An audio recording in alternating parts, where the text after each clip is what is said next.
Hi guys, so today I'm going to be doing a book review video, and this is the last normal type of book review video I'm doing because the next book review video I'm doing, spoiler alert, is going to be about Christmas books. Now I don't really know how I'm going to do it because I have a lot of Christmas books, so I'm probably going to be doing it in two parts, just so you guys know.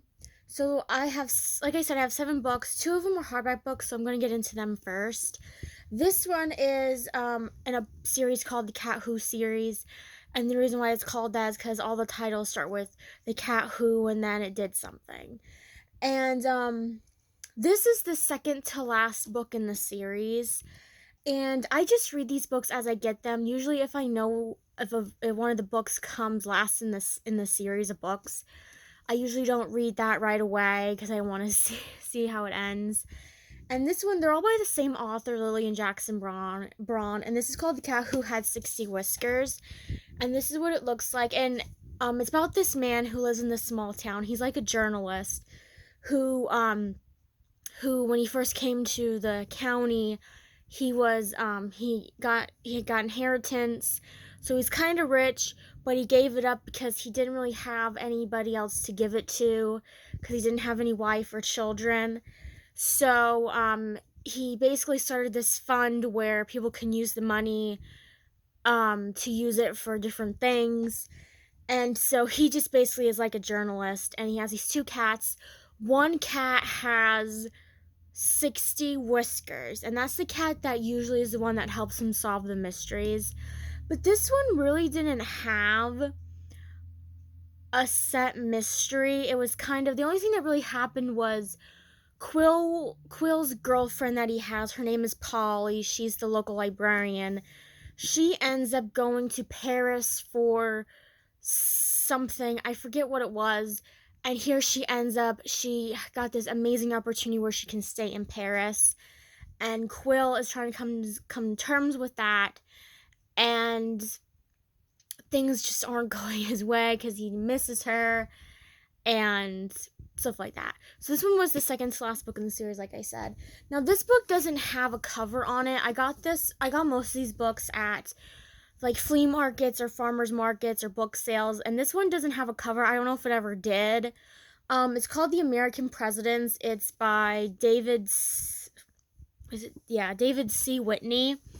And this is what the spine looks like. Well, let me do it this way so you're not reading it backwards. This way. Well, I guess you are now. This way.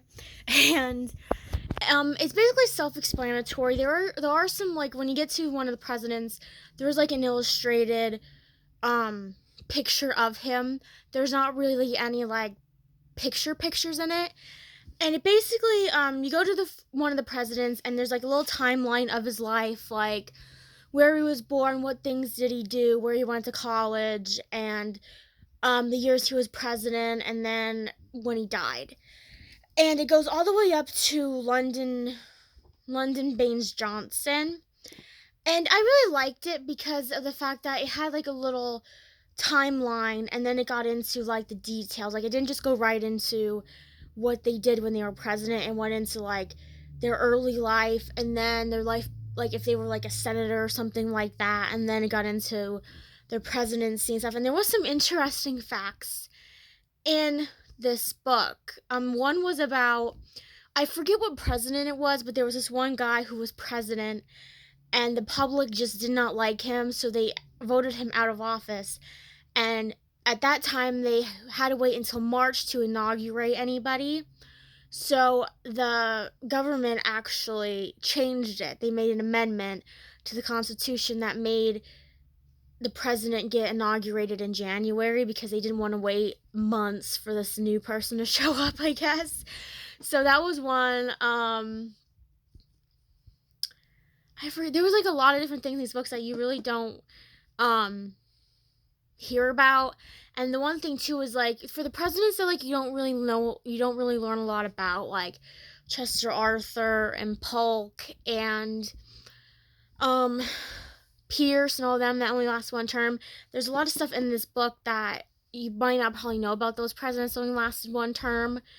And that's it. That's basically all it's about, is about the presidents. It's not, I mean, obviously it's an old book because it only goes up to Lyndon Johnson, but it's still a good book. I mean, and it's educational too. So if you see that book, it says it has a lot of facts in it that you might not have learned from if you went to school or if you like to learn about the presidents. That's like my two favorite things I like to read about is mostly about the royal family in England and about the presidents. I don't know why. I just those two things I just like to read about when it's like about history or a biography. So this is the last book I finished for this set of books. And this is a series where this woman has like for every different occasion or holiday, there's some kind of like um thing about it. So this one is called the Turkey Day Murder. So there's obviously like there's ones that are like the Christmas murder, the Easter one, stuff like that. And it goes like and there's like a wedding one, a St. Patrick's Day one. So she writes like about like major events in people's lives and holidays. And this is this is by Leslie Meier. I don't know how to say it. That's how you say her last name. And this is a Lucy Stone mystery.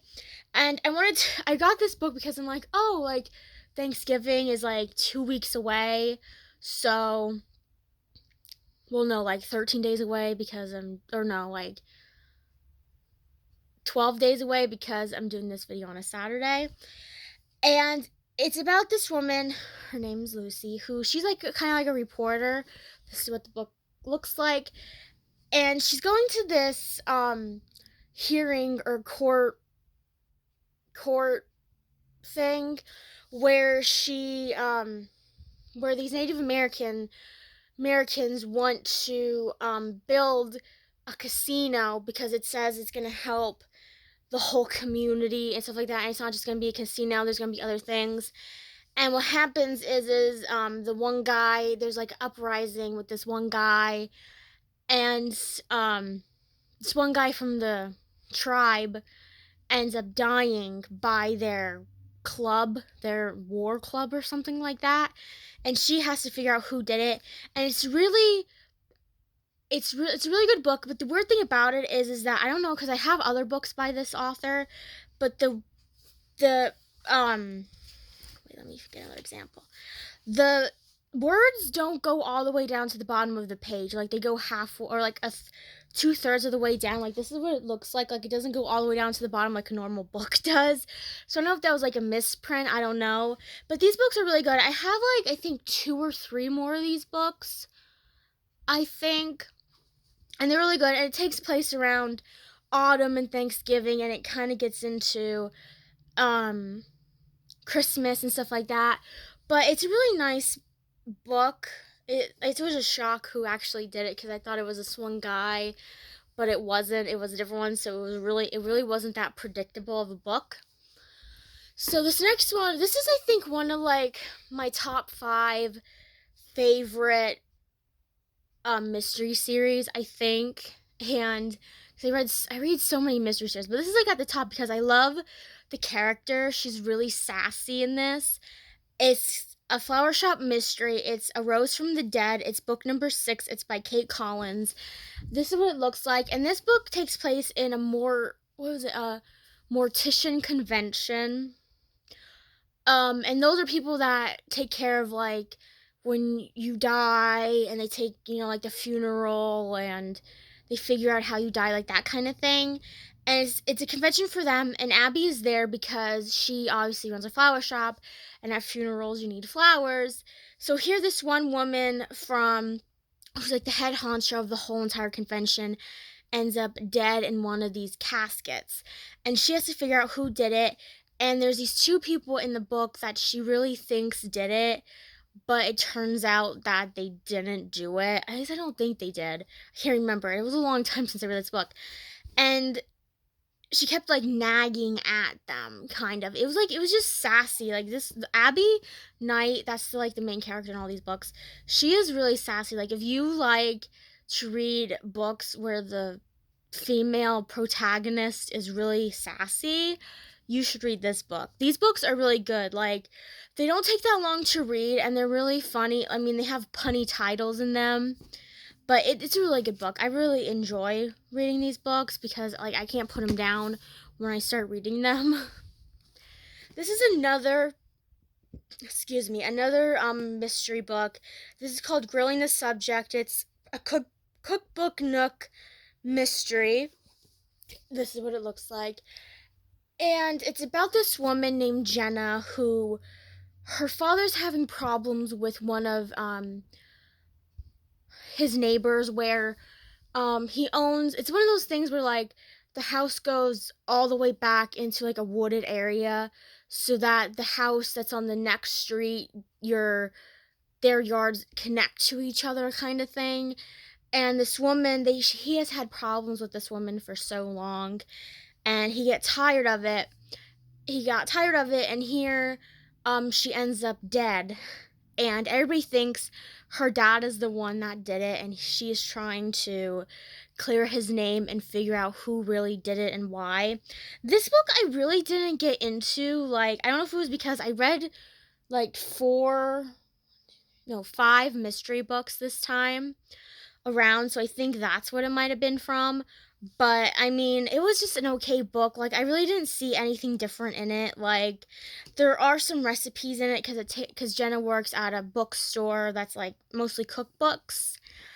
And I don't know, it was okay. Like, if I had to give it a rating out of 5 stars, it would probably be 3, like in the middle, where it wasn't that bad, but it wasn't spectacular in that kind of way. And this one was the same way. This book I read, it's another mystery book. And this book, the one thing I liked about it was that it didn't cut, like, usually when you read a mystery book, or if you ever read a mystery book, usually whatever happens to somebody happens maybe like a third of the way through the book. And this book, it happens right in the very first sentence of the first chapter of this book. And this is called Murder on the Eightfold Path. And this is by Diana Killian. And I didn't tell you who wrote the Grilling Subject book. That one was written by Daryl Wood Gerber.